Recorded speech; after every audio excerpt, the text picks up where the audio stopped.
আমি যদি ঘুমিয়ে যাই রাত 2টার সময়, রাত 1টার সময়, কুরসি এলাকার মধ্যে হঠাৎ কোনো ব্যক্তি অসুস্থ পইরা আল্লাহ আল্লাহ বলে চিৎকার পারতেছে, হার্ট অ্যাটাক হইয়া বিপদের সম্মুখীন হয়ে আমি আল্লাহকে আল্লাহ আল্লাহ বলে ডাকতেছে, আর আমি যদি এই দিকে ঘুমিয়ে যাই, আমার বান্দার ডাকে সাড়া দিবে কে? জবান খুলে বলুন সুবহানাল্লাহ। এই জন্য আমি আল্লাহ ঘুমাই না, তন্দ্রা নাই, নিদ্রা নাই, 24টা ঘন্টার মধ্যে অপেক্ষায় থাকি।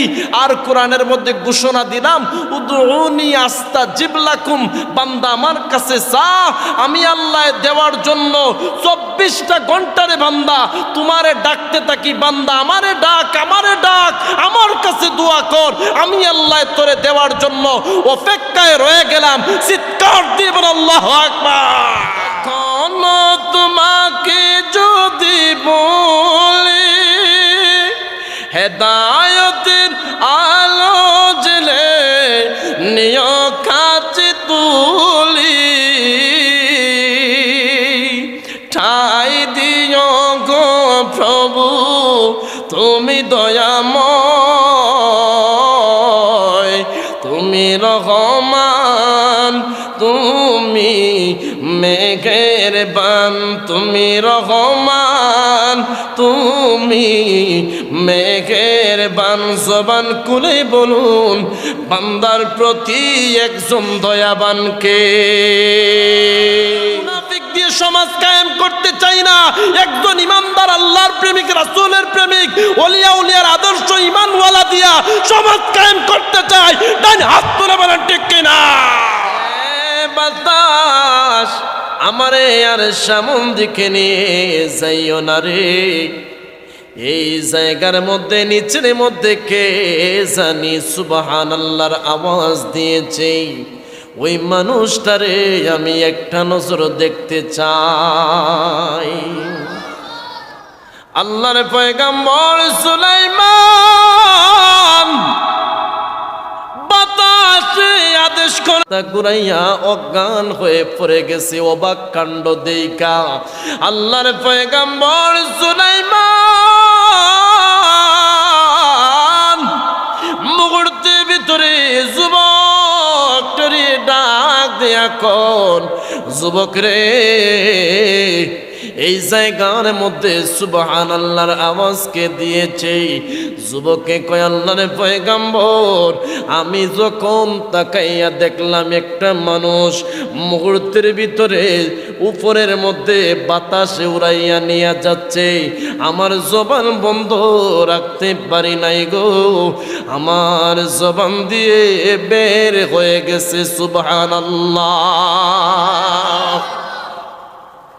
আল্লাহর পয়গম্বর এই যুবকটিরে ডাক দিয়ে কোন, রে যুবক তুমি কি জানো তুমি যে সুবহানাল্লাহ বলেছো, এই সুবহানাল্লাহর দাম কতটুকু? যুবক রে শুনে রাখো, আমার 300 মাইল দৈর্ঘ্য, 300 মাইল প্রশস্ত এই রাজ সিংহাসনটা যদি একবার না, দুইবার না, লক্ষ লক্ষ বার বিক্রি করা হয়, একবার তোমার সুবহানাল্লাহ বলার সমান দাম হবে না। আল্লাহু আকবার। সুলাইমান পয়গম্বর হঠাৎ করে বিশ্রামের মধ্যে গেছেন। ঘুম থেকে ওঠার, ঘুমের মধ্যে যাওয়ার পরে একটা পাখি ছিল, হুদহুদ পাখি, ডিউটির মধ্যে। সে কি করছে জানেন? হঠাৎ করে এই জায়গার থেকে অন্য জায়গার মধ্যে চলে গেছে ফালাইয়া। এখন সুলাইমান পয়গম্বর ঘুম থেকে ওইটা দেখেন এই জায়গার মধ্যে পাখিটারে আর দেখা যায় না। সুলাইমান পয়গম্বর বলতেছেন আমকানা মিনাল গায়বিন, সেই পাখিটা কোথায় গেছে? সুবহানাল্লাহ। সে গায়েব হয়ে গেছে, সে কার কাছ থেকে ছুটি নিছে? সে আসুক, তার আমি জবাই করব। চিৎকার দিবেন আল্লাহু আকবার। রে দরবারে লোকেরা, এই জায়গার মধ্যে পাখিটি যে ছিল, ওই পাখিটা কোথায় বিদায় নিয়ে গেছে? মিনি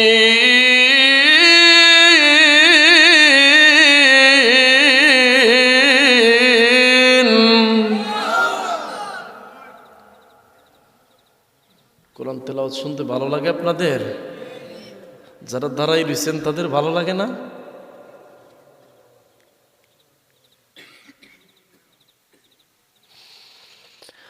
লা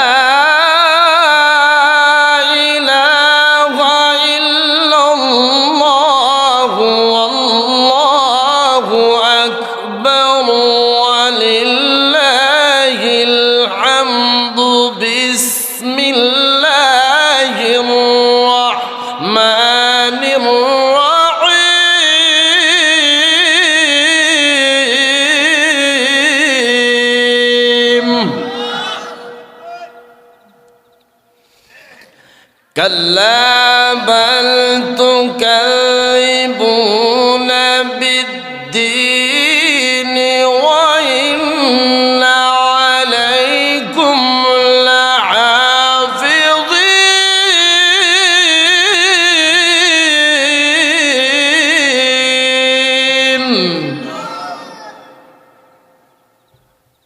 كراما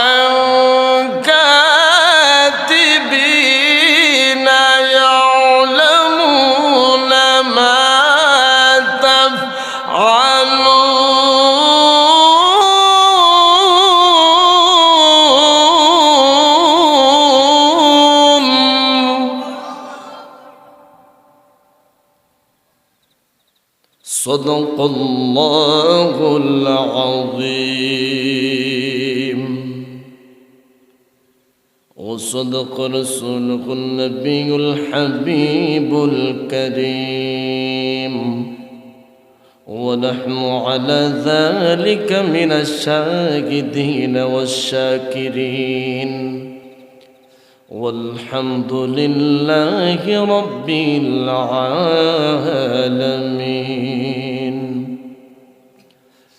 قال النبي صلى الله عليه وسلم كثرة ذكر الموت وتلاوة القرآن إن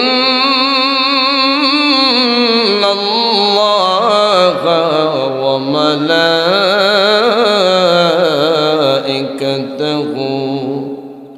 يصلون على النبي يا أيها الذين آمنوا صلوا عليه وسلموا تسليما. اللهم صل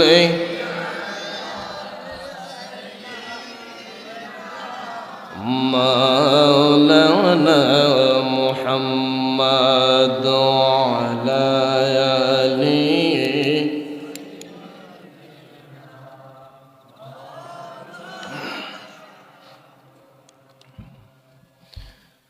দুরূদ শরীফ পড়তে কষ্ট লাগে আমাদের। যা আলোচনা করব প্রত্যেকটা আলোচনার পিছনে দলিল রাখব, কারণ কোনো কথা বানোহাট বলবো না এবং কোরআনের প্রত্যেকটা আয়াত স্পষ্ট প্রকাশ্যে বলবো ইনশাআল্লাহ। আরে হাওড় থেকে উঠতে আইছি না রে ভাই, আমরা ফুলতুলির কারি, বুঝেন না? ফুলতুলির কারি, হাওড় থেকে উইটা আসি নাই, কথা বুঝছেন না? শিয়ানরে ইশারা আম্মকরে ধাক্কা, বুঝেন কথা? আপনারা মেহমানরে মোহব্বত করেন না কষ্ট পান মেহমান দেখলে? যারা মেহমানের সাথে বেয়াদবি করে তাদের জন্মের মধ্যে বেজাল, কথা বলেন? কথাগুলা মনে রাখবেন, প্রত্যেকটা কথার পিছনে কোরআনের আয়াত এবং দলিল রাখবো ইনশাআল্লাহ। মেহমানদেরকে মহব্বত করা, বাবা শুনেন আপনারা, মেহমানদেরকে মহব্বত করা বাবা আদম থেকে আমার নবী পর্যন্ত সব নবীর সুন্নত হচ্ছে মেহমানদেরকে মহব্বত করা। সুবহানাল্লাহ বলেন। আর যারা মেহমান এবং মুসাফিরের সাথে বেয়াদবি করে মনে রাখবেন তার গুরির মধ্যে সমস্যা, কথা বলেন? বুঝেন না? সোজা বাংলা কথা। কারণ আপনাদের দোয়া আল্লাহ অনেক জায়গায় নেওয়াইছে। আপনারা মহব্বত করেন এবং মেহমানদেরকে ভালোবাসেন। মেহমানদেরকে ভালোবাসা মানে নবীর সুন্নতরে ভালোবাসা, আর নবীর সুন্নতকে ভালোবাসা মানে দয়াল নবীকে ভালোবাসা। সুবহানাল্লাহ বলেন। কুরশি এলাকার মানুষ, আলহামদুলিল্লাহ, আমি আপনাদের মধ্যে এই চেহারা, এই কথাবার্তা দেখতেছি, আপনাদের আন্তরিকতা দেখা সত্যি আমি আনন্দিত। আমি মন থেকে দোয়া করি আল্লাহ যেন সবাই রে কবুল করেন। একটু সামনে আগাইয়ে বসেন, একটু সামনে আগান, একটু সাপোর্ট করেন ইনশাআল্লাহ। দুরূদ শরীফ পড়ে আল্লাহুম্মা সাল্লি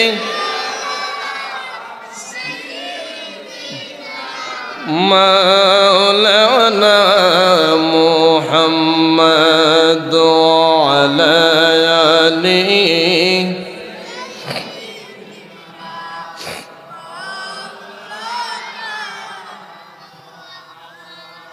আল্লাহর নবী বলেন, মান সাল্লা আলাইয়া ওয়াহিদা সাল্লাল্লাহু আলাইহি আশারা। সুবহানাল্লাহ পড়েন। এই যে সুবহানাল্লাহটা পড়ছেন, সুবহানাল্লাহ পড়তে আরবি যতটা অক্ষর লাগে, প্রত্যেকটা আরবি অক্ষরে অক্ষরে 10টা করে নেকি পাইছেন। এই যে দুরূদ শরীফ পড়তেছেন, আল্লাহর নবী বলেন, মান সাল্লা আলাইয়া ওয়াহিদা, যে ব্যক্তি, যে উম্মত আমি নবীর উপরে একবার দুরূদ শরীফ পড়বে, ওয়াহিদা মানে এক, ওই ব্যক্তি একবার দুরূদ শরীফ পড়ার কারণে সাল্লাল্লাহু আলাইহি আশারা, সঙ্গে সঙ্গে তার নেকির খাতার মধ্যে ফেরেশতারা একটা না, দুইটা না, 10টা নেকি লিখতে থাকে। সঙ্গে সঙ্গে তার 10টা গুনাহ আল্লাহ পাক মাফ করে দেন। এবং ওই বান্দার পৃথিবীর বুকে 10 জায়গার মধ্যে তার মর্যাদা বাড়াইয়া দেন কে? পৃথিবীর মধ্যে সবচাইতে মিষ্টি এবং মধুর ডাক হচ্ছে কি? আল্লাহ। আরো জোরে। আমি যতটুকু জানি, এই কুরশি এলাকার মানুষ আল্লাহ প্রেমিক, রাসূল প্রেমিক এবং হকের পক্ষে বাতিলের বিরুদ্ধে বলিষ্ঠ কণ্ঠস্বর। এটা সত্য না মিথ্যা? এটা সত্য না মিথ্যা? না, আমি যতটুকু শুনছি এরা আসিল দুনিয়া থেকে বিদায় নিছে না, এখনো আছে? আছে, হকের পক্ষে আছেন ইনশাআল্লাহ, থাকবেন ইনশাআল্লাহ। নবী বলছেন, কোন উম্মত আমি রাসূলের উপরে একবার দুরূদ পড়লে 10টা নেকি দেওয়া হয়, 10টা গুনাহ মাফ করা হয়। ওই উম্মতের মর্যাদা 10 জায়গার মধ্যে আল্লাহ বাড়িয়ে দেয়। আরো একটা খুশির সংবাদ কি জানেন? আমার নবী বলেন, উম্মত, যে উম্মত আমি নবীর উপরে দুরূদ শরীফ পড়বে বেশি, ওই উম্মত আমি রাসূলের সঙ্গে জান্নাতে থাকবে কাছাকাছি। জবান খুলে বলুন সুবহানাল্লাহ। এর চাইতে আর সুসংবাদ কোনো কিছু আছে? বেটায় চিনে না কোনো কিছু, খাইসলত কিন্তু খারাপ আছে না? এরকম ভাত চাউলের মধ্যে একটা টিপ দিলে বোঝা যায় ডেকের পাতিলের ভাত কেমন। কথা বলেন। আলোচনা, আপনারা মেহমান পাইলে খুশি তো ইনশাল্লাহ? আপনারা আমার রাইকে থাকবেন না, যাইবেন গা ইনশাআল্লাহ। দুরূদ শরীফ পড়লে ফায়দা কি বললাম। এবং আরো আনন্দের সংবাদ কি জানেন? নবী বলেন, প্রত্যেক উম্মতেরা, সাহাবায়ে কেরাম শুনো, প্রত্যেক জুমার দিনে বেশি বেশি করে দুরূদ শরীফ পড়বা বেশি। সুবহানাল্লাহ পড়েন। সাহাবায়ে কেরাম আরজ করলেন, ইয়া রাসূলুল্লাহ সাল্লাল্লাহু আলাইহি ওয়াসাল্লাম, নবী গো, দুরূদ বেশি পড়ার কথা জুমার দিনে কেন বলছেন? আজকে জুমার রাত্রি, তো বৃহস্পতিবার দিবাগত রাত্রি না আজকে, এই রাতে দুরূদ বেশি পড়ার কথা নবী বলছেন। সুবহানাল্লাহ পড়েন। এই জুমার দিনে বেশি দুরূদ পড়ার কথা বলছেন। সাহাবায়ে কেরাম বলেন, ইয়া রাসূলুল্লাহ, দুরূদ শরীফ জুমার দিনে কেন বেশি পড়ব? আল্লাহর নবী বলেন, আনন্দের সংবাদ, নবী বলেন, ওই জুমার দিনে আমার কোন উম্মতে, বাংলাদেশের কোন এলাকা, কোন গ্রাম, এই কুরশি এলাকার থেকে এই ঠান্ডার মধ্যে বসে বসে আমি রাসূলুল্লাহর উপরে দুরূদ শরীফ পড়ছে, আমার কাছে ফেরেশতারা আইসা ওই ব্যক্তির নাম ধরে, কোন বংশ, কোন গ্রাম, তার নাম কি, সব কিছু রওজা মুবারকের মধ্যে আইসা আমি নবীর কাছে পেশ করেছি। আর আমি নবী খুশি হইয়া ওই রওজা মুবারক থেকে আল্লাহর কাছে শুকর আদায় করি। ওই উম্মতের জন্য আমি আল্লাহর কাছে প্রার্থনা করি, মালিক আমার উম্মত আমি রাসূলের উপরে দুরূদ বেশি পড়তেছে বাংলার জমিন থেকে, এখনো আসার কোনো তার তৌফিক হয় না, সামর্থ্য নাই, মালিক তুমি কবুল করে নাও। আল্লাহ পাক বলেন, যে ব্যক্তি আমার ওয়ালাউ আন্নাহুম যালামু আনফুসাহুম জাউকা ফাস্তাগফিরুল্লাহ ওয়াস্তাগফারা লাহুমুর রাসূলু লাওয়াজাদুল্লাহ তাওয়াবার রহিমা।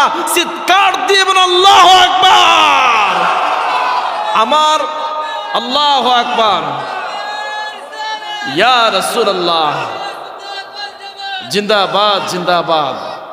বাঁচাও ঈমান, বাঁচাও দেশ।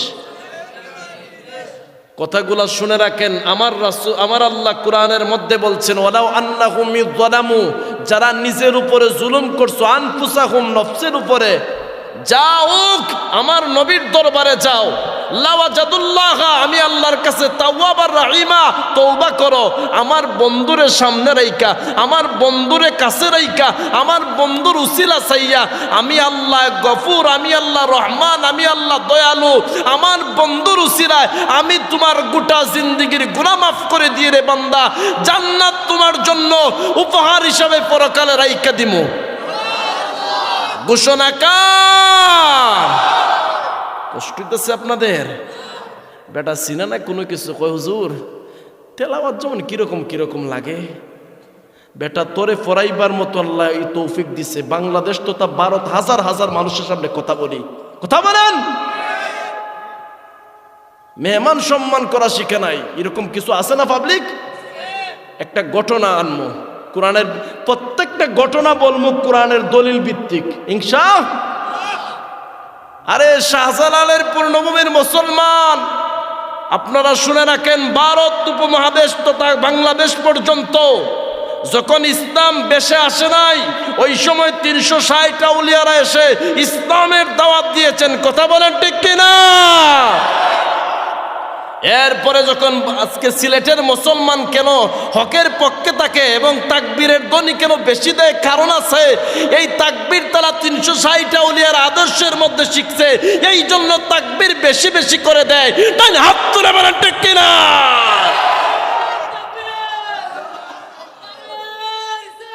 ইয়া রাসূলুল্লাহ,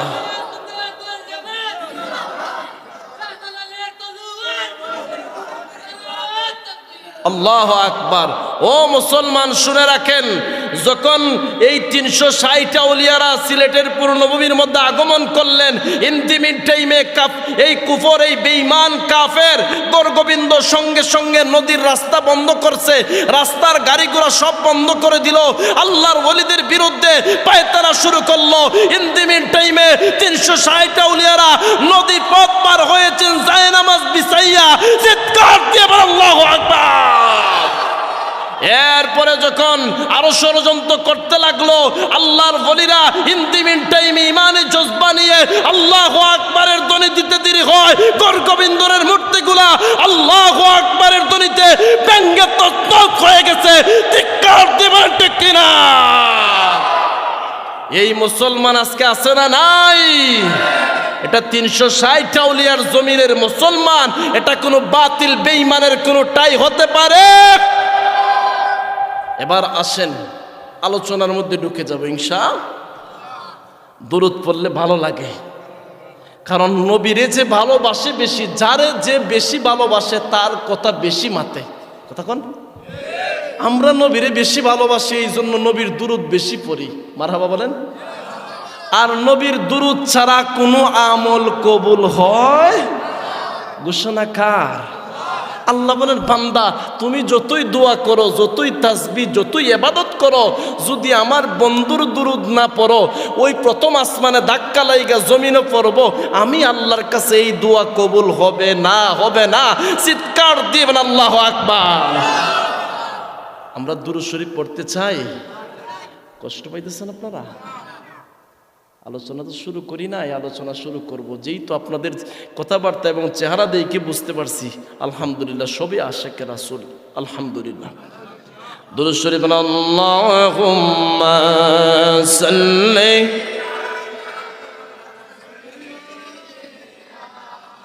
মাওলানা মুহাম্মদ ওয়া আলা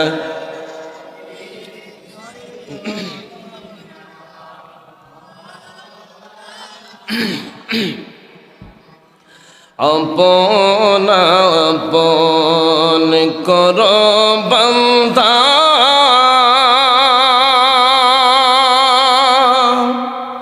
আপন তোমার কেহ না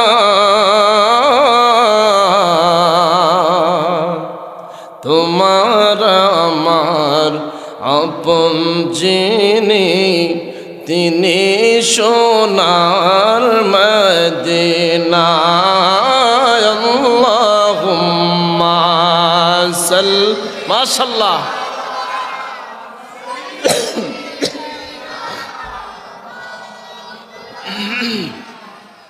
মুহাম্মাদ ওয়া আলিহি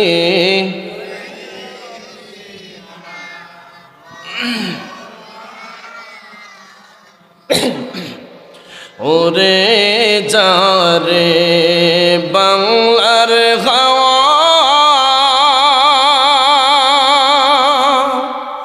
ওরে যারে মদিনা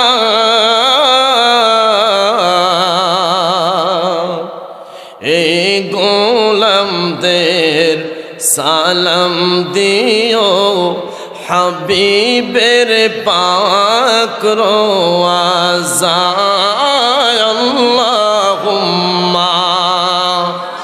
মাশাআল্লাহ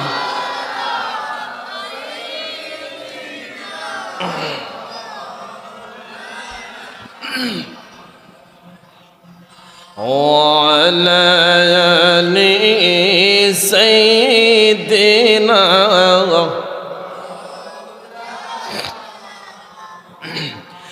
لا إله لا جر لا إله ما شاء الله لا إله إلا الله لا إله لا جر لا إله لا إله لا إله لا إله إلا الله لا إله আসমান জমিন গ্রহ তারা আসমান জমিন গ্রহ তারা মাওলার জিকির করে তারা মানুষ হইয়া আমরা কেন মানুষ হইয়া আল্লাহর জিকির করি না লা ইলাহা লা ইলাহা লা ইলাহা মাশাআল্লাহ লা ইলাহা নবীজির পিতা আব্দুল্লাহ নবীজির মাতা আমেনা বলেন নবীজির পিতা নবীজির মাতা নবীজির দুধ মা হালিমা বলেন নবীজির দুধ মা আমার নূর নবী রোজা মদিনা লা ইলাহা লা জুরে লা ইলাহা লা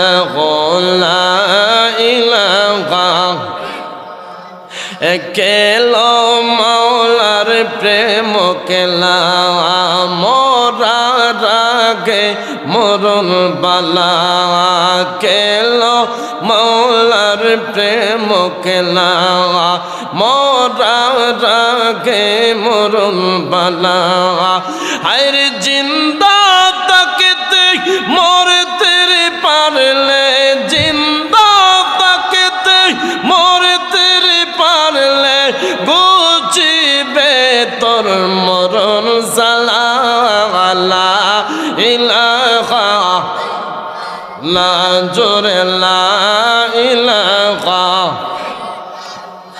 জোরে লা ইলাহা হোলা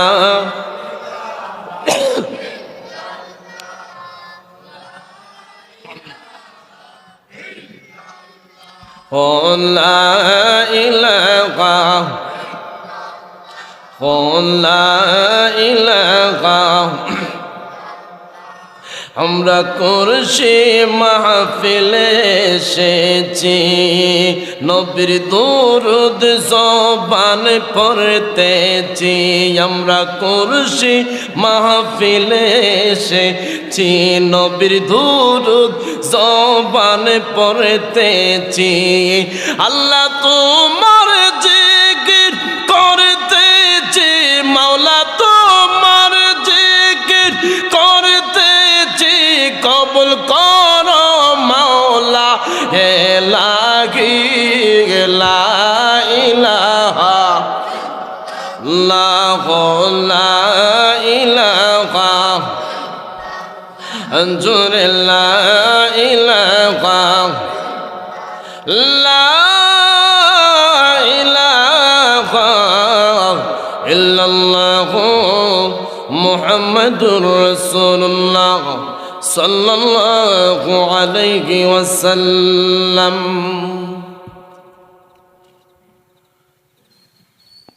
কুরশি শিশু কিশোরদের উদ্যোগে গ্রামবাসীর মুর্দাগণের ইসারা সওয়াব উপলক্ষে তরুণ মোহাব্বতের ভাইদের উপলক্ষে অক্লান্ত পরিশ্রমে আপনাদের সহযোগিতায় আজকের সুন্নি মহাসম্মেলনের শ্রদ্ধাভাজন সভাপতি জনাব এম এ মুমিন চৌধুরী বাবু এমপি সাহেব, জনাব মোহাম্মদ আব্দুল মালিক চৌধুরী সাহেব, আজকের সবার প্রধান অতিথি হজরত আল্লামা মুফতি সাহেব কিবলা রহমতুল্লাহ আলাইহির সুযোগ্য নাতি। কোন সমস্যা হয়েছে? আচ্ছা ঠিক হোক, মাইক ভালো আছে। কারণ গেছে গা অনলাইন চলছে না? আচ্ছা দেন।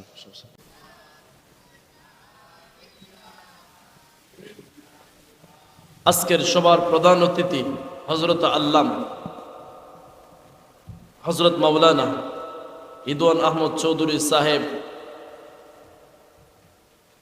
রিদওয়ান আহমদ চৌধুরী ফুলতুলি দামাত বারকাতুহুম আলিয়া। উচ্চ আওয়াজে বলি আমিন। আজকের সবার প্রধান বক্তা হজরত হজরত মাওলানা আসহাব আলী আনসারী সাহেব, বারাকাল্লাহু ফি হায়াতিক। উচ্চ আওয়াজে বলি আমিন। আমন্ত্রিত উলামায়ে কেরাম হজরত মাওলানা আব্দুল আহাদ সাহেব, হজরত মাওলানা মুফতি আতাউল গনি উসমানী সাহেব, হজরত মাওলানা মিজানুর রহমান জাহিরি সাহেব, হাফিজ ফিরোজ আহমেদ ফেরদৌস সাহেব, হাফিজ জিল্লাল মিয়া সাহেব, হাফেজ কারি সোহাগ আহমদ সাহেব, হজরত মাওলানা হাফেজ আলী আহমদ সিদ্দিকী সাহেব, দিগার উলামায়ে কেরাম। আজকের এই মাহফিল যারা অক্লান্ত পরিশ্রমে এত সুন্দর করে জান্নাতের বাগান সাজাইছেন এবং অনেকের নাম জানি, সবার নাম পোস্টারে জায়গা দেওয়ার মতো স্থান থাকবে না। আমার ইচ্ছে হয় সবার নাম ধরে ধরে দোয়া করি। বিশেষ কথা আমার ভাই মুনিয়াম এবং আরও আছে আমার সঙ্গে আমার স্নেহের ছাত্র নাহিদ এবং তানবীর সহ মিজান সহ আরও যারা আছেন আমার পরিচিত মহব্বতের মানুষ। এবং আপনারা যারা আছেন আজকে এই কষ্ট করে ঠান্ডার মধ্যে, এবং আপনাদের মন কতটা বড় হলে এই ঠান্ডার মধ্যে বৈশা বৈশা, এবং আমি নগণ্য গুনাহগারকে এত সুন্দর একটা স্থানের মধ্যে জায়গা দিছেন। আমার বাড়ি কোথায়, অনেক দূর থেকে এসেছি, কিন্তু তারপরে আপনারা মেহমানকে মহব্বত কইরা এত সুন্দর একটা জায়গার মধ্যে স্থান দিছেন, আর আপনারা ঠান্ডার মধ্যে বসে আছেন। আপনাদের অনেক বড় মনের একটা পরিচয়। আল্লাহ পাক যেন, আমি তো সবার নাম জানি না, ইচ্ছে হয় সবার নাম ধরে ধরে দোয়া করি, তারপরেও আল্লাহর কাছে বলি, আল্লাহ আজকের এই মাহফিলও যারা এসেছেন, যারা অক্লান্ত পরিশ্রম করেছেন, মালিক প্রত্যেকের জীবনের গুনাহ আপনি মালিক নাম ধরে ধরে মাফ করে দাও। আরো জোরে বলেন আমিন। আজকের মাহফিল হওয়াতে খুশি না বেজার? ওয়াজ হচ্ছে ক্লাস, শিক্ষণীয় বিষয়, এবং কুরআনুল কারীমের যতটা আয়াত আছে প্রত্যেকটা আয়াত বান্দার ভালোর জন্য, প্রত্যেকটা আয়াত নাজিল করেছেন কে? আল্লাহ। এখন একটা কথা বলি, আপনারা যদি কথা বলেন, আপনারা যদি আমার একটু কথা বলার মধ্যে সহযোগিতা করেন, আলোচনা করতে ভালো লাগবে। কেন? আমি প্রশ্ন করব, আপনারা মনোযোগ দিয়েন, মাঝে মাঝে কিছু টাচ করব, পরীক্ষা করব। কেন? আমি জানতে চাই আপনাদের এলাকার মধ্যে যদি কোনো ব্যক্তির হাত বান দেওয়া থাকে, ওই ব্যক্তি হাঁটতে পারবে? ফেল করছেন। হাঁটতে পারবে, তবে হাঁটা কেন? তার কি পাও বান দেওয়া? হাঁটতে পারবে, কিন্তু হাঁটার যে একটা মজা আছে পাওয়া যাবে, আরো জোরে পাওয়া যাবে। তদ্রূপ আপনাদের সামনে ক্লাসের মধ্যে যদি শিক্ষক যাওয়ার পরে ছাত্রদেরকে জিজ্ঞেস করে, ছাত্ররা যদি উত্তর না দেয়, শিক্ষকই বলবে তোমাদের মতো ছাত্র আমার কোনো দরকার। এবং হক কথার পক্ষে সাক্ষী দেওয়া একটা ইমানের পাওয়ার থাকতে হয়। কথা বলেন, সবাই হক কথার পক্ষে সাক্ষী দিতে পারে না।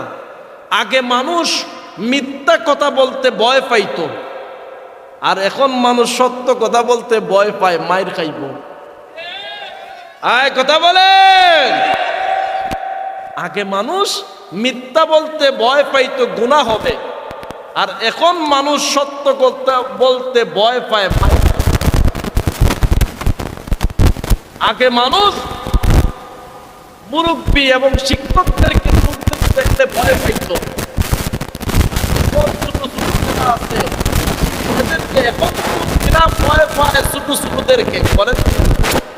কারণ আগে ভয় পাইতো বাপ চাচা মুরব্বী যাইতেছে, শিক্ষক যাইতেছে, এদিকে বেয়াদবি হবে। আর এখন মুরব্বীরা ভয় পায় এদেরকে, ছোটদেরকে, কখন বিড়ির দরাইবার লাগে আগুন চাই আসে। এই কথা বলেন ঠিক কিনা? কারণ আদবের খেলাফ হয়। এখন ভয় পায় মুরব্বীরা, আল্লাহ বেয়াদবিনি করে ফেলে, ছোটদের থেকে দূরে থাকে। কিন্তু এই এলাকার মধ্যে ছোটদের আলহামদুলিল্লাহ আদর্শ ভালো আছে, মারহাবা। এখন এই জন্য বলছি, আপনারা আমি ওয়াজ করতে পারবো, আপনারা যদি মাঝে মাঝে সুবহানাল্লাহ আলহামদুলিল্লাহ এবং সত্য কথার সাক্ষী না দেন, তাইলে ওয়াজ করার যে একটা মজা আছে পাওয়া যাবে। আলহামদুলিল্লাহ, আল্লাহ পাক আপনি আমাকে হাজারো মানুষের মাঝখান থেকে মহব্বত করে ভালোবেসে আপনি আমাকে আল্লাহর মেহমান হিসাবে এই জান্নাতের বাগানে বসার সুযোগ দিয়েছেন, সেজন্য আমরা খুশি না বেজার? আমরা কার মেহমান? আরো জোরে কার? অনেকের প্রশ্ন, হুজুর আমরা আল্লাহর মেহমান কিভাবে? দেখেন আল্লাহ, এখন দেখেন আপনার এলাকাত, আপনার গ্রাম, আপনার ঘরের মধ্যে কোনো বড় ধরনের অনুষ্ঠান হলে আপনার কাছের নিকট আত্মীয় যারা, তাদেরকে কাঠ লেখিয়া কিবা লেখা দাওয়াত দেন কাছের আত্মীয়দেরকে, না সবাইরে দেয়? কাছের যারা আছে বিয়ের দাওয়াত দেয় কাঠ দিয়া কাছের আত্মীয়দেরকে। তদ্রূপ এই এলাকার মধ্যে হাজারো মানুষ আছে, এলাকার মধ্যে যাদেরকে আল্লাহ ভালোবাসেন তাদেরকে এই সৎ কাজের দিকে কোরআনের বাগানের মধ্যে এবং জান্নাতের বাগানে আল্লাহর মেহমান হিসাবে ভালোবাসা মহব্বত কইরা বান্দারে আসার সুযোগ দিছেন। জবান খুলে বলুন কার মেহমান? আরো জোরে বলেন কার? যাদেরকে আল্লাহ ভালোবাসছেন তাদেরকে আজকের মাহফিল আসার সুযোগ দিছেন। জবান খুলে বলেন আলহামদুলিল্লাহ। লাখ কোটি দুরুদ আর সালাম দু জাহানের বাদশা নবী সরকারে দু আলম যিনি 1,53,2,24,000 পয়গাম্বরের ইমাম, ইমামুল আম্বিয়া, যেই নবীকে স্বয়ং রব্বে কারিম মেরাজ করাইছেন, দিদারে আলা রবের সঙ্গে সরাসরি কথা বলছেন, এবং যেই নবী সব নবীর সামনে দাঁড়াইয়া ইমামতি করেছেন, যেই নবী মেরাজে যাওয়ার সময় বাইতুল মুকাদ্দাসে সব নবীরা দাঁড়িয়ে আছে, কে ইমামতি করবে? বাবা আদম বলতেছেন আমি মনে হয় সবার বাবা, আমি মনে হয় আজকের ইমামতি করব। কিন্তু গুনারেও কেউ বলতেছে না ইমামতির জন্য। ইব্রাহিম নবী ভাবতেছেন আমি তো জাতির পিতা ইব্রাহিম, মনে হয় আমি আজকের এই সমস্ত নবীর সামনে দাঁড়াইয়া ইমামতি করব। কিন্তু মজার বিষয় হলো জিবরাইল আমিন আয়েশা বলেন, ইয়া রাসূলুল্লাহ, আমি একামত দিচ্ছি, আপনি নবী, আপনি আজকের ইমামতি স্বয়ং আপনি রাসূলুল্লাহ সাল্লাল্লাহু আলাইহি ওয়াসাল্লাম সব নবীর সামনে দাঁড়াইয়া ইমামতি করবেন। আজকের এই নামাজের উসিলায়, আপনি নামাজের ইমামতির উসিলায় সব নবীদের ইমাম, আপনার উপাধি হলো ইমামুল মুরসালিন, ইমামুল আম্বিয়া। চিৎকার দিয়ে বলেন আল্লাহু আকবার। সব নবীদের ইমাম আমার নবী, সুবহানাল্লাহ বলেন। অন্য অন্য নবীদের উম্মতের এমন পাওয়ার থাকবে, আমার নবীর উম্মতদেরকে নবীজি হাতে দইরা দইরা জান্নাতে নিয়ে যাবেন। সমস্ত নবীরা জান্নাতের গেইটে, সব নবীর উম্মতেরা জান্নাতের গেইটে গিয়ে ফেরেশতাদেরকে বলবে, ও ফেরেশতারা জান্নাতের গেট খুলো না কেন? ফেরেশতারা বলবে, যারা জান্নাতের গেইটের পাহারাদার, ওনারা বলবে আমাদের গেট, জান্নাতের গেট তো বাহির দিয়ে তালা লাগানো, তবে আমরা ভিতর থেকে খুলতে পারবো না। খুলবে কে? ওই সময় বলবে ফেরেশতা, গেইটের তালা তো বাহির দিকে ঝুলানো, তবে চাবি আমাদের কাছে নাই। চাবি কার কাছে? কয় চাবি হলো আখিরি জামানার পয়গম্বর দয়াল নবী মুস্তাফা আহমদ মুস্তাফা সাল্লাল্লাহু আলাইহি ওয়াসাল্লামের হাতের মধ্যে, হাত মুবারকের মধ্যে জান্নাতের গেইটের চাবি। জবান খুলে বলুন সুবহানাল্লাহ। আর আমার নবী বলেন, আমার যে উম্মতদেরকে আমি ভালোবাসি, ওই উম্মতদেরকে দইরা দইরা জান্নাতে নিয়ে যামু। আমার উম্মত ছাড়া, আমি নবী ছাড়া আগে জান্নাতকে উদ্বোধন করতে পারবে না। জবান খুলে বলেন আল্লাহু আকবার। কার নবী? আমাদের নবী। কার? আমাদের নবী। কষ্ট দিতেছে আপনাদের? যেই তো মেরাজের চাঁদ, আমার রাসূল এই চাঁদ ঢুকলেই দোয়া করতেন, আল্লাহুম্মা বারিক লানা ফি রজব ওয়া শাবান ওয়া বাল্লিগনা শাহরে রমাদান। সুবহানাল্লাহ পড়ুন। রবের কাছে বলতেন, আল্লাহ আমার উম্মতদেরকে রজব এবং শাবানের ফজিলত আমল নামার মধ্যে দিয়ে দাও, এবং রমজান পর্যন্ত নেক হায়াত দারাজ করো। জবান খুলে বলুন সুবহানাল্লাহ। এই দোয়াটা বেশি বেশি করে পড়বেন ইনশাআল্লাহ। কষ্ট হইতেছে আপনাদের? বলতেছিলাম, একটা মানুষ সাঁতার না জানা ব্যক্তি সমুদ্রের মাঝখানে আটকা পড়ে গেল, ওই মানুষটারে বাঁচানোর মতন ক্ষমতা কার? দুনিয়ার মানুষ যা পারে না, পারেন কে? যেই মালিক ঘুমান না, তন্দ্রা নাই, লা তাখুযুহু সিনাতু ওয়ালা নাউম, যেই মালিকের তন্দ্রা নাই, নিদ্রা নাই, ঘুম নাই, খাবার নাই, রেস্টে যান না, খাবারের জন্য কোনো ছুটি নাই, ওই মালিক কে? আল্লাহ বলেন, ও বান্দা, আল্লাহ কেন ঘুমান না, তন্দ্রা নাই, নিদ্রা নাই? এবার শোনেন, তাফসীর কারকরা ব্যাখ্যা করতেছেন, আমি যদি ঘুমিয়ে যাই রাত 2টার সময়, রাত 1টার সময়, কুরসি এলাকার মধ্যে হঠাৎ কোনো ব্যক্তি অসুস্থ পইরা আল্লাহ আল্লাহ বলে চিৎকার পারতেছে, হার্ট অ্যাটাক হইয়া বিপদের সম্মুখীন হয়ে আমি আল্লাহকে আল্লাহ আল্লাহ বলে ডাকতেছে, আর আমি যদি এই দিকে ঘুমিয়ে যাই, আমার বান্দার ডাকে সাড়া দিবে কে? জবান খুলে বলুন সুবহানাল্লাহ। এই জন্য আমি আল্লাহ ঘুমাই না, তন্দ্রা নাই, নিদ্রা নাই, 24টা ঘন্টার মধ্যে অপেক্ষায় থাকি। আর কোরআনের মধ্যে ঘোষণা দিলাম, উদউনি আস্তাজিব লাকুম, বান্দা আমার কাছে চা, আমি আল্লাহ দেওয়ার জন্য 24টা ঘন্টারে বান্দা তোমারে ডাকতে থাকি। বান্দা আমারে ডাক, আমার কাছে দোয়া কর, আমি আল্লাহ তোরে দেওয়ার জন্য অপেক্ষায় রয়ে গেলাম। চিৎকার দিয়ে বল আল্লাহু আকবার। কখনো তোমাকে যদি বলি হেদায়েতের আলো জ্বেলে নিয় কাছে তুলি,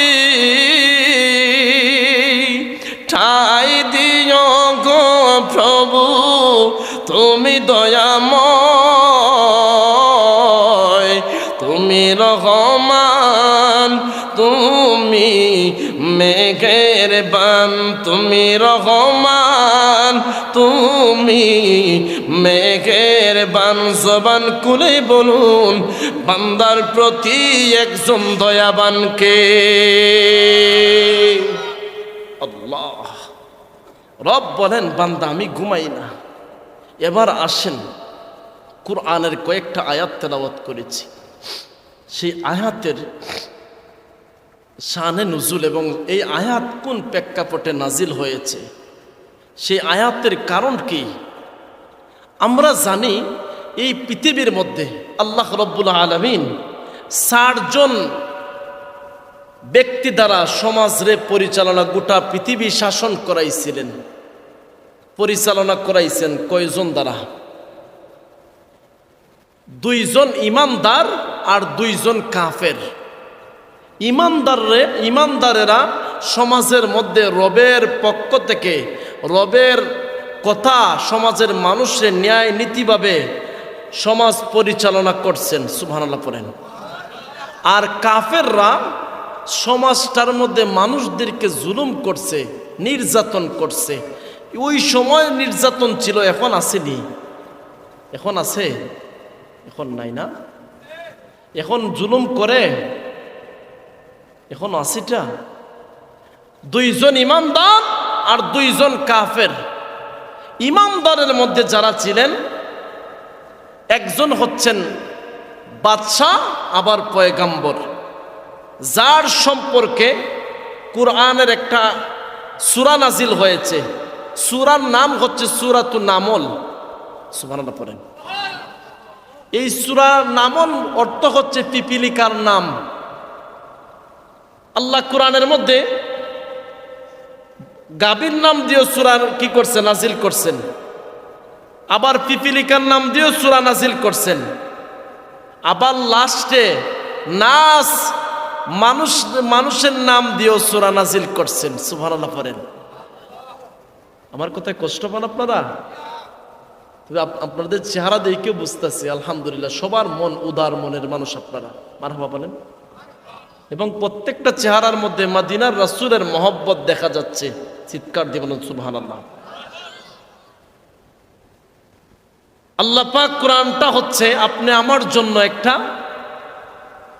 সহজ রাস্তার আদর্শ, যেই কোরআনের মধ্যে পৃথিবীর কোনো কিছু বাদ দেওয়া হয় নাই। মা ফাররাতনা ফিল কিতাব, আরেক আয়াতে আসছে মা ফাররাতনা আলাল কিতাব। গোটা পৃথিবীর যা কিছু সৃষ্টি করা হয়েছে সব কিছু এই কোরআনের মধ্যে আল্লাহ লেখা দিছেন, সুবহানাল্লাহ পড়েন। আরো মজার বিষয় কি জানেন? আল্লাহ বলেন বান্দা যখন কোরআনের আয়াত পড়বে স্বয়ং আমি রবের ভাষা উচ্চারণ করবে। কেন বলছি? কোরআনের মধ্যে আসছে আলিফ লাম মিম।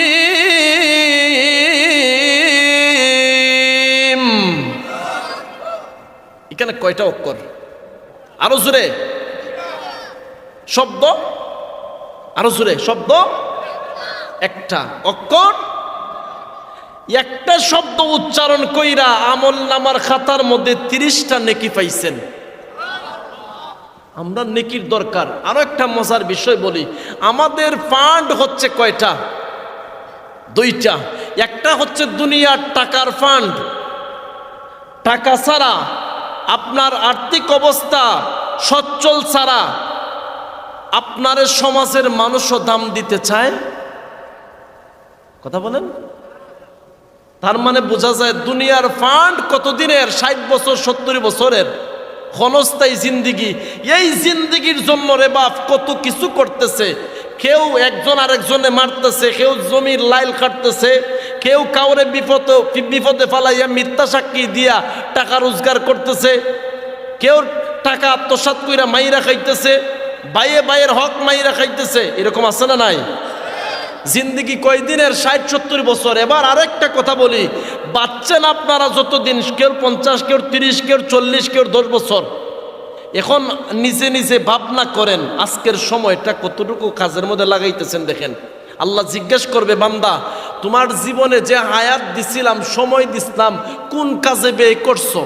ওই সময় আমরা অন্ততপক্ষে এই কথা বলতে পারবো, আল্লাহ ওই কুরসি ছোট্ট ছোট্ট আমার ভাই বাতি যারা সুন্দর করে মাহফিল সাজাইছিল, কোরআনের কথা শুনছি, তোমার বন্ধু তোমার পয়গাম্বরদের কথা শুনছি, কোরআনের আলোচনা শুনছি, সময়টুকু এই কাজে লাগাইছি। এই জায়গার মধ্যে যতটুকু সময় বসবেন, প্রত্যেকটা সময়ের মধ্যে ফেরেশতারা চতুর্দিকে ভিডিও করতে থাকবে। কিয়ামতের মাঠে ওই সময় আপনারে বলবে, ইকরা কিতাবাক, কোরআনের আয়াত, ইকরা কিতাবাক, বান্দা তুই আমল নামার খাতা পড়, আর তুই পড়তে পড়তে দেখ তোর জীবনে কোন কাজ কোন ক্ষেত্রে লাগাইছ। ওই সময় দেখাইতে পারবো, আল্লাহ জীবনে তো কোনো কিছুই নাই। জিন্দগির মধ্যে দুনিয়ার মধ্যে আসার আগে তোমার কাছে বলছিলাম, রব আলাস্তু বিরাব্বিকুম, আপনি বলছেন আমি কি তোমাদের রব না? ওই সময় আমরা বলছি ক্বালু বালা, আপনি আমাদের মালিক। আল্লাহ কথা ছিল করব গোলামি, শয়তানে ধোঁকা দিয়া করাইছে নাফরমানি। রব আমরার জীবনের কোনো উপায় নাই, মালিক তুমি মাফ করে দাও। আল্লাহ ওই মাহফিল বৈশা তওবা করছি আর ওয়াদা করছি, আল্লাহ এর উসিলায় মাফ করো। আল্লাহ বলবেন, বান্দা আমি তো তোরে মাফ করার জন্য উদ্দেশ্য এবং রাস্তা খুঁজতেছি, আমি তো আল্লাহ অপেক্ষা করতেছি কোন উসিলায় তোরে মাফ করবো। যারে বান্দা তোর জীবনের গোটা জিন্দিগির গুনাহ আমি আল্লাহ এই মাহফিলের উসিলায় মাফ করে দিলাম। কষ্ট হইতেছে আপনাদের? আমার কথায় বিরক্ত হইতেছেন আপনারা? কোরআনের আয়াত শুনতে ভালো লাগে আপনাদের? আরো একটা মজার বিষয় শুনেন, একজন ইমানদার যখন নামাজে দাঁড়ায়, দুনিয়ার কোনো মানুষের সাথে কথা বলে না, স্বয়ং কার সাথে কথা? আরো জোরে বলেন, কার সাথে? এর চেয়ে আনন্দ কিছু আছে? আরো একটা আনন্দের কথা, যার মালিক যত ক্ষমতাশালী, তার গোলামের পাওয়ার তত বেশি। একথা বলেন? আহা, আমাদের মালিকের চাইতে তো আর কোনো মালিকের ক্ষমতা বেশি আছে? আমি আপনাদের আওয়াজ দিকে সত্যি আমি আনন্দিত। আমি ভাবছিলাম ঠান্ডার মধ্যে কেউ রে খুঁজা পাইমুনি। মারহাবা, এলাকার মানুষের মহব্বত আছে, সবাই কবুল করুক মালিক, আমিন। কথা শুনেন, সবাই সবাই সালন চিনেন আপনারা?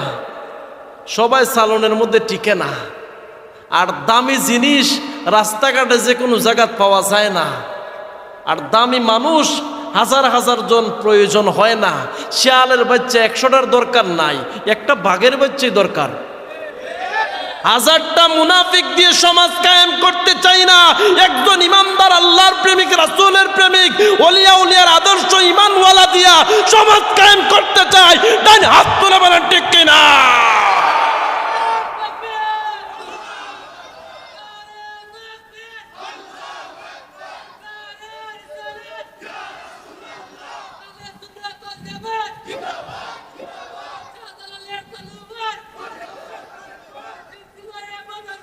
জিন্দাবাদ, জিন্দাবাদ, মারহাবা বলেন। আর একটা কথা বলি, এই যে বদরপুরের কথা বলছেন, বদরপুর আমি মাহফিল গিয়ে আইছি, ওই যে আসাম করিমগঞ্জের পাশে, এখানেও একটা জ্বলন্ত একটা অলির কেরামত দেখেন। আমরা যারা সাপ কিবলা ফুলতুলিরে মহব্বত করি, বাতিল যারা এরা বুঝবে না। কারণ কি বলি, একটা কথা আছে না, কুকুরের পেটে ঘি হজম হয়, বাংলা ভাষায় বইলা দিলাম। তারার নসিবে সাপ কিবলার আদর্শ সহ্য হয়। বদরপুর গেছি মাহফিল, বুঝছেন? ওই জায়গার মধ্যে কয়েকজন মুরব্বী বলতেছে, ভারত আসামের ওই করিমগঞ্জের ওই দিকে, ওই জায়গার মধ্যে কি হয়েছে জানেন? ওনারা বলতেছে মাহফিলের শেষে, হুজুর আপনি কি জানেন আপনাদের সিলেটের মধ্যে আমাদের ফুলতুলি সাপ কিবলা আল্লামা সাহেব কিবলা ফুলতুলি আমাদের এখানে মাহফিলও আসছিলেন। উনার শ্বশুর বাড়ি ওই এলাকার মধ্যে, বদরপুরি সাহেব উনার শ্বশুর এবং উনার উস্তাদ। এই জায়গার মধ্যে সাব কিবলা ফুলতুলি আইসা ওয়াজ করতেছেন। হঠাৎ ওয়াজের সময় এমন তুফান আসছে, ঝড় বৃষ্টি, শিলা বৃষ্টি যেটা বলে, চতুর্দিক বোঝা যায় বাহিরে শেষ হয়ে যাচ্ছে তুফানে। আমরা বলতেছি হুজুর মাহফিল বাদ দিয়ে দেই। সবাই বলতেছে হুজুর আমরা মাহফিল বাদ দিয়ে বাড়ি ঘরে চইলা যাই। সাব কিবলা বলছেন কি জানেন নি সময়, বলতেছেন বেঠাইন চিন্তা করিও না, এই বৃষ্টি মেঘ তো আল্লাহ দিছে, আল্লাহ থামাইব, তোমরা বউ চিন্তা করিও না। ওই মুরব্বী সাহেবরা বলছেন হুজুর আল্লাহর কসম, সাব কিবলা ফুলতুলি রহমতুল্লাহ আলাইহি যখন এই কথা বলছেন, বলতে দেরি হইছে, আমরা টার পাইছি, আমাদের সাইটে পাইটে কোনো মেঘ বৃষ্টি নাই। সুবহানাল্লাহ। এবং বৃষ্টি মাহফিল শেষ হওয়ার পরে গ্রামের ভিতরে গেলাম, গিয়া দেখি চতুর্দিকে এত মেঘ আর বৃষ্টি হইয়া গেছে, কিন্তু আমাদের প্যান্ডেলের মধ্যে কোনো মেঘ পড়ে নাই। কেউ বুঝিতে পারে রে ওলি আল্লাহর খেলা, ঠিক কিনা? আজকে বেটাই চিনে না, মাজার ভাঙ্গিলি তো আইছে, খারক দেখাও বেটা, মালিক চিনো না, কথা বলেন। শুনে রাখো, এই সিলেটের মুসলমান আমল যতটুকু করুক আর না করুক, ওলিয়া উলিয়ার মাজার ভাঙতে আসলে ট্যাং ব্যাঙ্গে দিবে, কথা বলা ঠিক কিনা? ঠ্যাং লইয়া ফিরত যাওয়া লাগতো না। এক বেয়াদব আমার দেখা, বাড়ি ওই ব্রাহ্মণ বাড়িয়ে ফালাইয়া, বুঝছেন নি, সে শাহফরান মাজারও উপরে ওঠার সময় মানুষগুলা বলতেছে জুতা কুল্লা উঠেন। কই কি জানেন নি, আগে যদি জানতাম ফাও কুল্লা আইলাম না বাড়িত। নাউজুবিল্লাহ কোন না। আদবে আউলিয়া বেআদবে শয়তান। আদবে আউলিয়া, যে ব্যক্তি উল্টা পাল্টা মাতে তার জন্ম সমস্যা, কথা বলেন। আপনারা কুজ্জা দেখেন, আল্লাহর কসম করে বলি, ইমাম আবু হানিফা বলছেন যারা আলেমের সাথে, যারা মুরব্বির সাথে, হক্কানি আল্লাহওয়ালার সাথে বেয়াদবি করে, নিশ্চয়ই তার কোনো না কোনো জন্মের মধ্যে বেজাল আছে, কথা বলেন।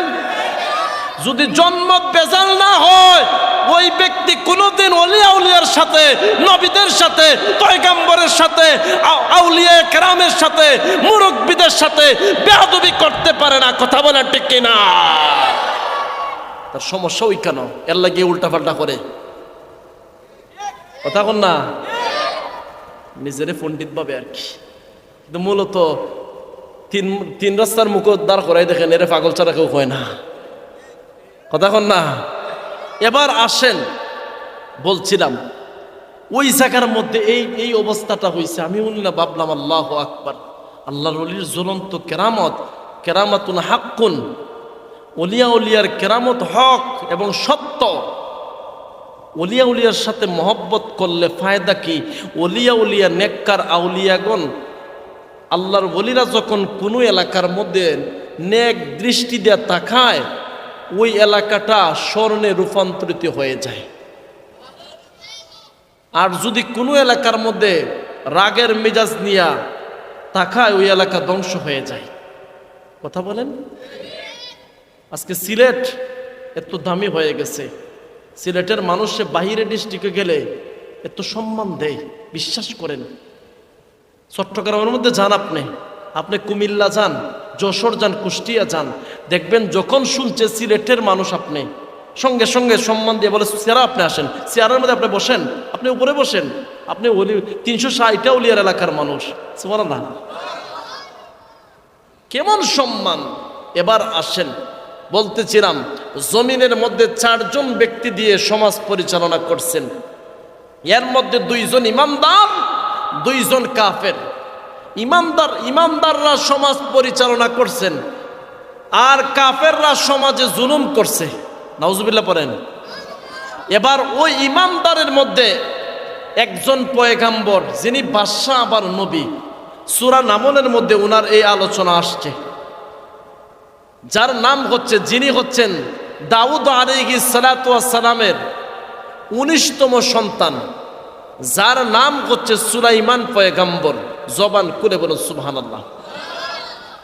সুলাইমান পয়গাম্বরের উনার রাজত্ব, উনার সিংহাসন তাফসিরে বাইজাবির মধ্যে এসেছে 300 মাইল এই পাশে 300 মাইল ওই পাশে ছিল উনার তক্তটা, উনার সিংহাসনটা। সুবহানাল্লাহ বলেন। উনার উপরে সামিয়ানা এক ধরনের পাখি ছিল, কোরআনের মধ্যে আসছে হুদহুদ পাখি। একে অপরের সঙ্গে পাখা লাগাইয়া গোটা সিংহাসনের মধ্যে ডিউটি করত, সামিয়ানা দিয়া রাখতো ওই পাখিগুলারা। সুবহানাল্লাহ। সুলাইমান নবী রাস্তা দিয়ে হাইটা গেলে পিপিলিকায় কি ভাষায় কথা বলে এই ভাষা বোঝার মতো ক্ষমতা দিছেন কে? এবং শুধু তাই নয়, সুলাইমান পয়গাম্বরে উনার আসনের মধ্যে, উনার সিংহাসনের একদিকে ডান দিকে জাবর কিতাবের পণ্ডিত ছিল, বাম দিকে অসংখ্য জিন জাতি ছিল। সুবহানাল্লাহ পড়েন। উনি মানবেরও বাদশা, জিন জাতিরও বাদশা। উনি এক রাজ্য থেকে আরেক রাজ্যে যখন যাওয়ার ইচ্ছা করতেন, উনি বাতাসরে আদেশ করতেন, বাতাস আমারে ওই জায়গা পর্যন্ত পৌঁছাইয়া দাও। সুবহানাল্লাহ পড়েন। বাতাসের সঙ্গে সঙ্গে উড়াল দিয়া নিয়া গন্তব্যস্থানে পৌঁছাইয়া দিত। সুবহানাল্লাহ। ওয়াহুশির আলী সুলাইমান, উনার ডাইন এবং বাম দিকে, ডান দিকে অনেক আলেম ছিল, বাম দিকে অনেক জিন জাতি ছিল। হঠাৎ করে উনি উষণ্ণ বাতাসে উড়াইয়া নিয়ে যাচ্ছে, নিচ থেকে একটা যুবক দেখছে, দেইকা জবান খুলে বলছে সুবহানাল্লাহ। গভীর মনোযোগ রে পৃথিবীর মুসলমান, আল্লাহর পয়গম্বর সুলাইমান আলাইহিস সালাতু ওয়াস সালাম ওনাকে যখন বাতাসে উড়াল দিয়া নিয়ে যাচ্ছে, মুহূর্তের ভিতরে নিচের মধ্যে একটা যুবক দেখলো তাকাইয়া। যুবকটা জবান করে বলছে সুবহানাল্লাহ। এই সুবহানাল্লাহর আওয়াজ আল্লাহর পয়গম্বরের কানের মধ্যে পৌঁছে গেল। রে পৃথিবীর মুসলমান, ওই সুলাইমান পয়গম্বর বাতাসরে আদেশ করলেন, রে বাতাস আমারে আর সামন দিকে নিয়ে যাইও না রে। এই জায়গার মধ্যে নিচের মধ্যে কে জানি সুবহানাল্লাহর আওয়াজ দিয়েছে, ওই মানুষটারে আমি একটা নজর দেখতে চাই। আল্লাহর পয়গম্বর সুলাইমান বাতাসে আদেশ করে ঘুরাইয়া অজ্ঞান হয়ে পড়ে গেছে। অবাক কাণ্ড দেইকা আল্লাহর পয়গম্বর সুলাইমান মুহূর্তের ভিতরে যুবকটারে ডাক দেয়া কোন যুবক রে, এই জায়গার মধ্যে সুবহানাল্লাহর আওয়াজকে দিয়েছে। যুবকে কয় আল্লাহর পয়গম্বর, আমি যখন তাকাইয়া দেখলাম একটা মানুষ মুহূর্তের ভিতরে উপরের মধ্যে বাতাসে উড়াইয়া নিয়ে যাচ্ছে, আমার জবান বন্ধ রাখতে পারি নাই গো, আমার জবান দিয়ে বের হয়ে গেছে সুবহানাল্লাহ। আল্লাহর পয়গম্বর এই যুবকটিরে ডাক দিয়ে কোন, রে যুবক তুমি কি জানো তুমি যে সুবহানাল্লাহ বলেছো, এই সুবহানাল্লাহর দাম কতটুকু? যুবক রে শুনে রাখো, আমার 300 মাইল দৈর্ঘ্য 300 মাইল প্রশস্ত এই রাজ সিংহাসনটা যদি একবার না দুইবার না লক্ষ লক্ষ বার বিক্রি করা হয়, একবার তোমার সুবহানাল্লাহ বলার সমান দাম হবে না। আল্লাহু আকবার। নামাজ শেষ আমার 10 মিনিট। মজার বিষয় কি জানেন, যুবকটারে বলছেন তুমি একবার সুবহানাল্লাহ বলছো, এই সুবহানাল্লাহর দাম আমার তক্ত একবার না দুইবার না 1000 বার যদি বিক্রি করা হয় তারপরেও দাম শেষ হবে না। সুবহানাল্লাহ বলেন, একবার সুবহানাল্লাহর সমান দাম হবে না। মজার বিষয়, এখন আলোচনা ঢুকতেছি, আয়াত তো এখনো তাফসিরে ঢুকতেই পারতেছি না। ইন্নাহু মিন সুলাইমান ওয়া ইন্নাহু বিসমিল্লাহির রহমানির রহিম, এই আয়াতটা সুলাইমান পয়গম্বর হঠাৎ করে বিশ্রামের মধ্যে গেছেন। ঘুম থেকে ওঠার, ঘুমের মধ্যে যাওয়ার পরে একটা পাখি ছিল, হুদহুদ পাখি ডিউটির মধ্যে। সে কি করছে জানেন, হঠাৎ করে এই জায়গার থেকে অন্য জায়গার মধ্যে চলে গেছে ফালাইয়া। এখন সুলাইমান পয়গম্বর ঘুম থেকে ওইটা দেখেন এই জায়গার মধ্যে পাখিটারে আর দেখা যায় না। সুলাইমান পয়গম্বর বলতেছেন আমকানা মিনাল গায়বিন, সেই পাখিটা কোথায় গেছে? সুবহানাল্লাহ, সে গায়েব হয়ে গেছে। সে কার কাছ থেকে ছুটি নিছে? সে আসুক, তার আমি জবাই করব। চিৎকার দিবেন আল্লাহু আকবার। রে দরবারে লোকেরা, এই জায়গার মধ্যে পাখিটি যে ছিল, ওই পাখিটা কোথায় বিদায় নিয়ে গেছে? তার এত বড় সাহস কে দিছে রে? সে আসুক, তারে আমি জবাই করব। ওই পাখিটি উড়াল দিয়া তার জাতি ভাইয়ের সাক্ষাৎ পেল। জাতি ভাইয়ের সঙ্গে সাক্ষাৎ করার পরে গজল দুইটা বলবো। কেউ আজানের আবদার করে, কেউ গজলের আবদার করে। আমি আগে আলোচনার ঢুকি, অল্প সময় যেহেতু দিছেন। সুলাইমান পয়গম্বর রাগে রাগান্বিত হয়ে আছেন। মুহূর্তের ভিতরে ওই পাখিটা তার জাতি ভাইয়ের সঙ্গে সাক্ষাৎ হয়ে গেল। জাতি ভাইয়ের সঙ্গে সাক্ষাৎ হওয়ার পরে নিজের পরিচয় ওই জাতি বাইরে দিচ্ছে, বলতেছে তোমার মতো আমারে ভাবব না, আমি কিন্তু সাধারণ কোনো পাখি না, আমি হলাম একজন বাদশার দরবারের পাখি। আমার বাদশা কিন্তু সাধারণ বাদশা না, আমার বাদশা কিন্তু একজন আল্লাহর পয়গম্বর, যার নাম হলো সুলাইমান পয়গম্বর। রে পৃথিবীর মুসলমান, আরেকটা হুদহুদ পাখি ডাক দিয়া কয় তুমি তোমার নিজের পরিচয় দিলা, নিজের প্রশংসা নিজেই করে গেলা। শুনে রাখো রে, আমিও কিন্তু সাধারণ কোনো পাখি না, আমারও কিন্তু একজন মালিক আছে। সুলাইমানের দরবারের পাখি বলে তুই কি, তুই আবার কে? ওই পাখিটায় কয় আমিও কিন্তু একজন বাদশার দরবারের পাখি, তবে একটা পার্থক্যটা কি?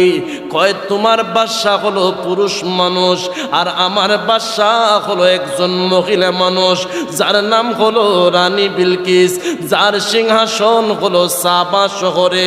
জবান খুলে বলুন না সুবহানাল্লাহ। রে মুসলমান, এইদিকে সুলাইমান নবী কয়েকটা পাখির একের পরে এক পাঠাইতেছেন তার খুঁজে সন্ধানে। সে কোথায় গেল তারে দইরা আনো, কইজা দেখে তার কোনো কুছ পাত্তা নাই। আর এইদিকে সে তার জাতি বাইরে সাক্ষাৎ পাইয়া সব ভুলে গেছে। এবার মুহূর্তের ভিতরে সুলাইমানের দরবারের পাখি ডাক দিয়া কয় রে বন্ধু, আমার বাসার বাড়ি আমি অনেক দিন যাবত আছি রে, কিন্তু আমি আর কোনো বাসা আছে বইলা মনে করি না। যেহেতু তুমি তোমার বাসার কথা বলতেছো, আমি তোমার বাসার বাড়িটা একটা নজরে দেখতে চাই। হ্যাঁ দেখাইতে পারবো, তবে আমার বাসার বাড়ি গিয়ে কোনো কিছু বলতে পারবা না। মুহূর্তের ভিতরে সুলাইমানের দরবারের পাখিটারে নিয়ে গেছে রানী বিলকিসের দরবারে। সাবা শহরের মধ্যে তাফসিরে বাইজাবির মধ্যে ঘটনা এসেছে। মুহূর্তের ভিতরে ওই সুলাইমানের দরবারের পাখি যখন দেখলো, তাকাইয়া দেখে ওয়ালাহা আরশুন আযীম। তাকাইয়া দেখে রে রানী বিলকিসের দরবার এত জমকালো, এত সুন্দর, যার প্রশংসা করে শেষ করা যাবে না। জবান খুলে বলুন না সুবহানাল্লাহ। রে দুনিয়ার মুসলমান,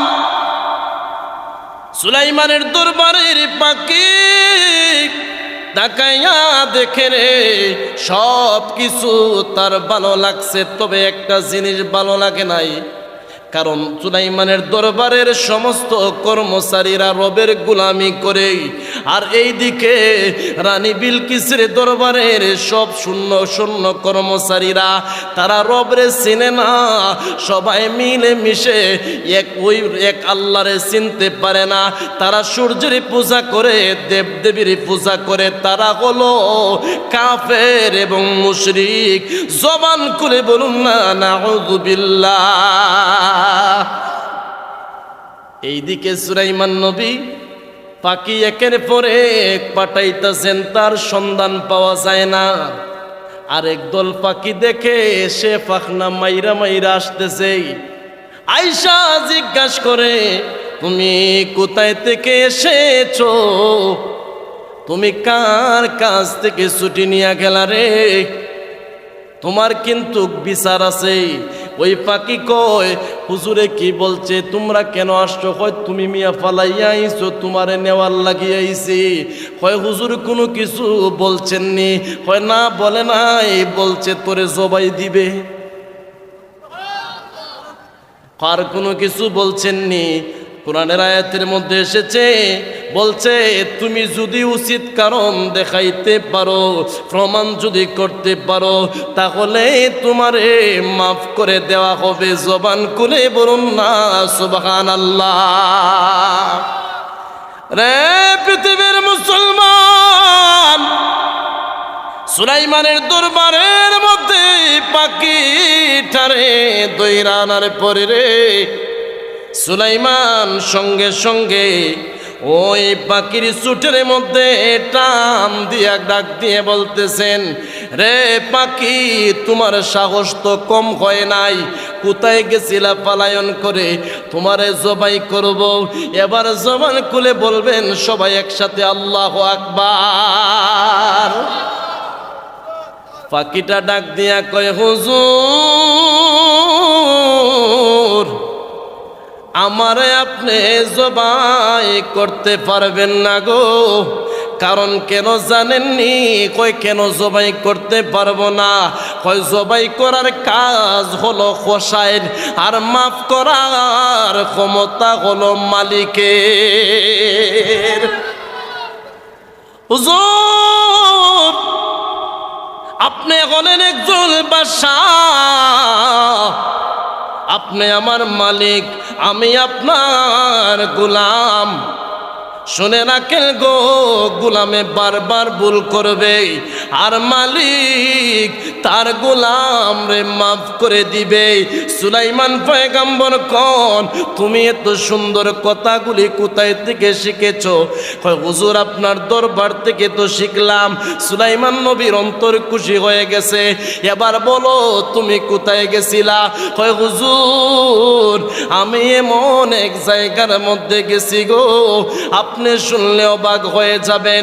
আমার একটা জাতি ভাইয়ের সাক্ষাৎ পেলাম, ওই জাতি ভাইয়ের দরবারে গেছি, সব কিছু ভালো লাগলো, কিন্তু আমার জাতি ভাইয়ের দরবারের মধ্যে একটা জিনিস ভালো লাগে নাই। জবান খুলে বলুন না আল্লাহু আকবার। এখন সুলাইমান নবী বলতেছেন, মনে হয় বানাইয়া কইতেছে। কোরআনের মধ্যে নামল সূরার মধ্যে আইছে, এত সুন্দর আয়াতগুলো আল্লাহ নাজিল করছেন। কষ্ট হইতেছে আপনাদের? মিথ্যা কথা বলছো? হয় না, তার দরবার সব কিছু সুন্দর। ওয়ালাহা আরশুন আযীম, এত সুন্দর দরবার, এত সুন্দর সিংহাসন, তবে একটা জিনিস ভালো লাগে নাই, তারা সব কাফের, তারা সবাই সূর্যের পূজা করে। সুলাইমানের মাথা গরম হয়ে গেছে। নাম কি? নাম হচ্ছে রানী বিলকিস। তার এলাকা কোথায়? সাবা শহরের মধ্যে। সুবহানাল্লাহ। এবার সুলাইমান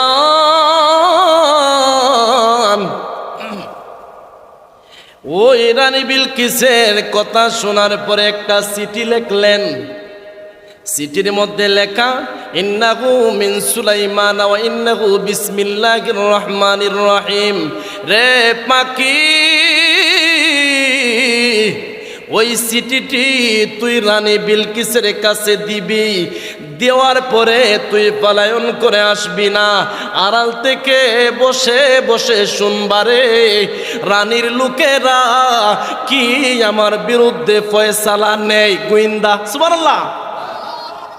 মুহূর্তের ভিতরে লা তালু আলাইয়া ওয়াতুনি মুসলিমিন, রানীরে লাইকা দিছে, রে রানী বিলকিস তোমার লোকের দরবারের সবাইরে নিয়া অতি শীঘ্রই যদি জানে বাঁচতে চাও আমার কাছে আইসা এক আল্লাহর গোলামির জন্য তুমি মাথা নত করে যাও, রবের গোলামির জন্য তুমি রেডি হয়ে যাও, দেবদেবীর পূজা ছাইরা এক মালিকের গোলামি করতে শুরু করে দাও।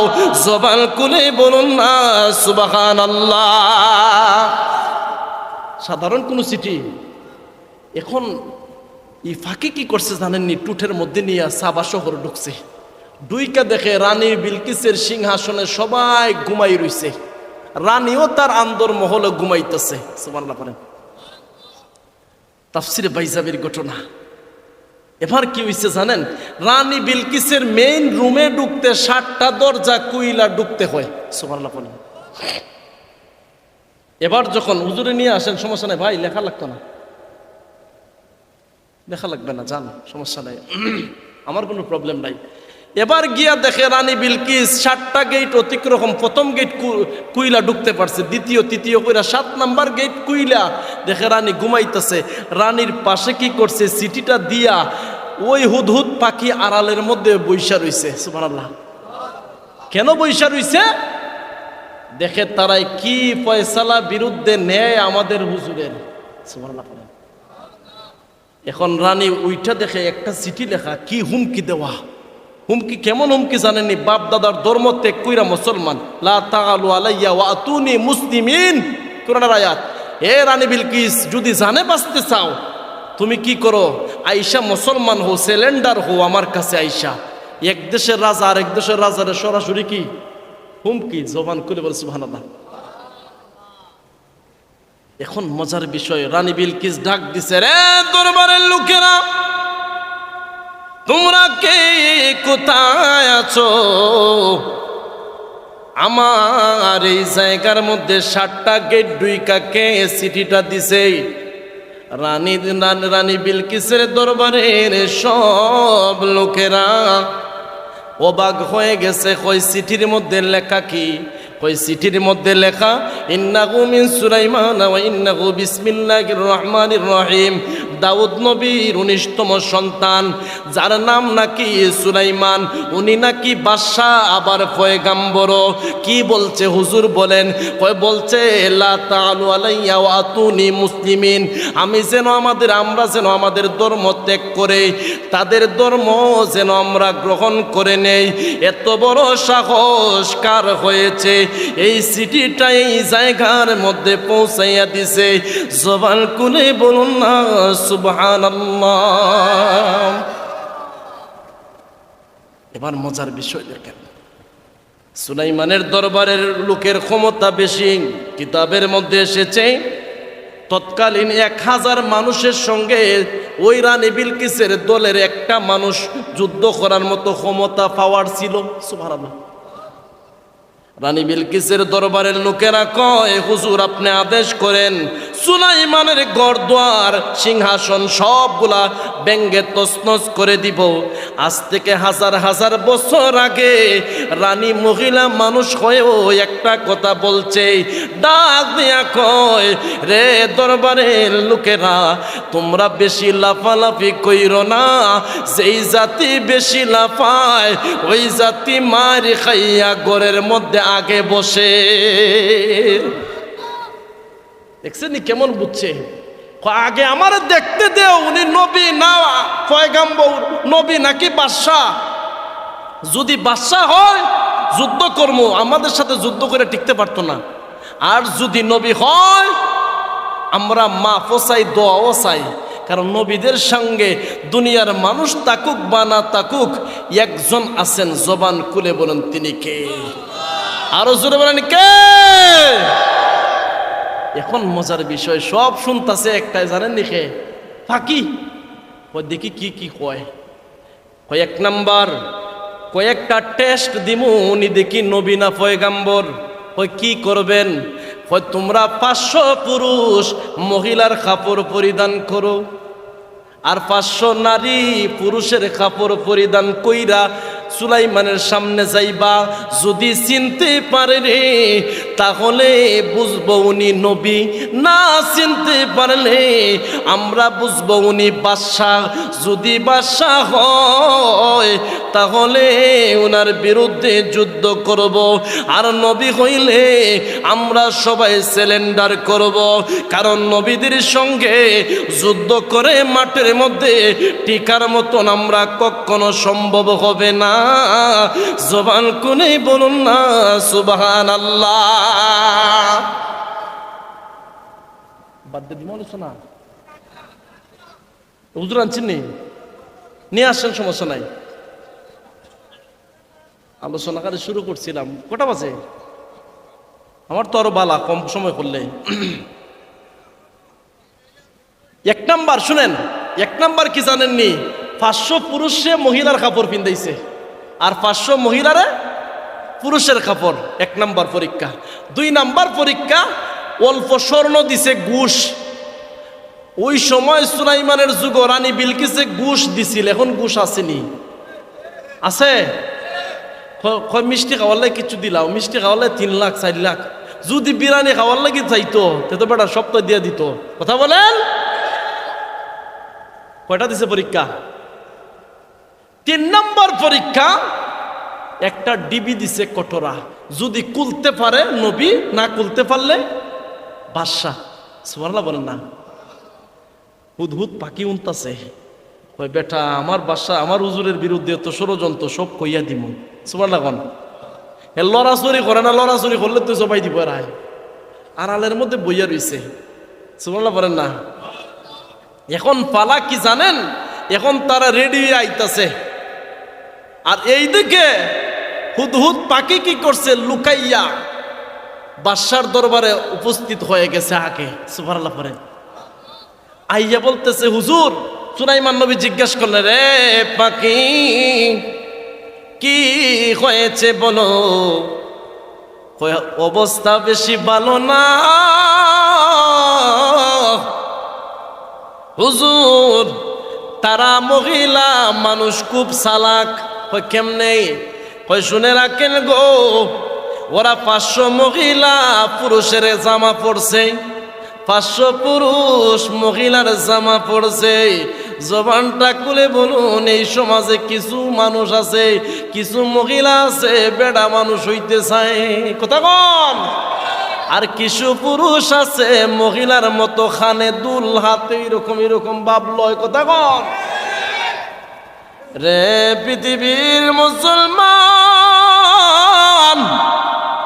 হুদহুদ পাখি তার বর্ণনা দিচ্ছে। কয় অল্প স্বর্ণ আনছে আপনারে ঘুষ দেওয়ার জন্য, যদি গ্রহণ করেন তাহলে বুঝবে বাদশাহ। কারণ বাদশাহ হলে লোভ থাকবে, আর নবী রাসূলদের কোনো লোভ লালসা নাই। তাদের ভিতরে এক রবের গোলামি এবং মহব্বত ভিতরে থাকে। 3 নম্বর, একটা ডিবি দিল আপনারে পরীক্ষা করার জন্য।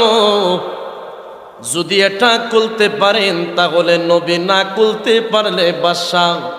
আর যদি বাদশাহ হন তারা আপনার বিরুদ্ধে যুদ্ধ করবে, মাঠের মধ্যে নামতে দেরি করবে না। জবান খুলে বলুন না সুবহানাল্লাহ। এখন সুলাইমান নবী কি করেন শুনেন। নবীদের হিকমত জ্ঞান কেমন আল্লাহ দিছেন। কষ্ট হইতেছে? কষ্ট পাইতেছেন আপনারা? এখন রানী কি করছে? লোকগুলারে পাঠাইছে, এবার লক্ষ্য করে দেখুন, মইনুল ভাই নিয়ে আসেন, যান। কোথায় আছেন উনি? কে আসবেন? কোন হুজুর? আচ্ছা, বলে আনসার হুজুর না? আচ্ছা, আসো উনি। কি করবো আলোচনা তো আমি ভাবছিলাম লং টাইম, দুইটা গজল বলবো। এই যে সমস্যা রে ভাই, কি করবো?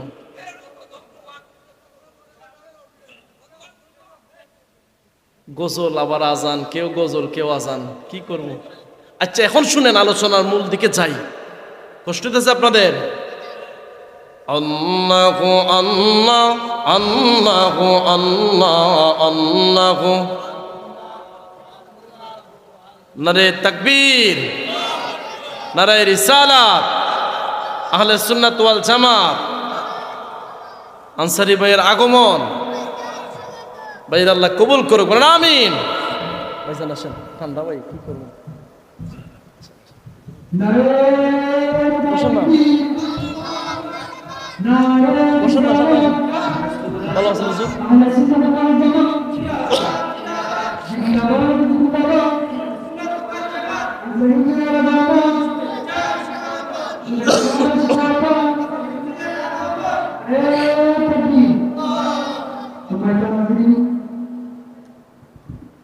এই মুহূর্তে আমাদের সাথে উপস্থিত হয়েছেন আজকের মাহফিলের সম্মানিত প্রধান বক্তা হযরত মাওলানা আসমাউল হাসান সাহেব, মোহাম্মদ বাংলাদেশ রবীন্দ্র ওদেরকে উপরে দেখেন স্যার, গোসল বলে করতাম আবার বলেন কি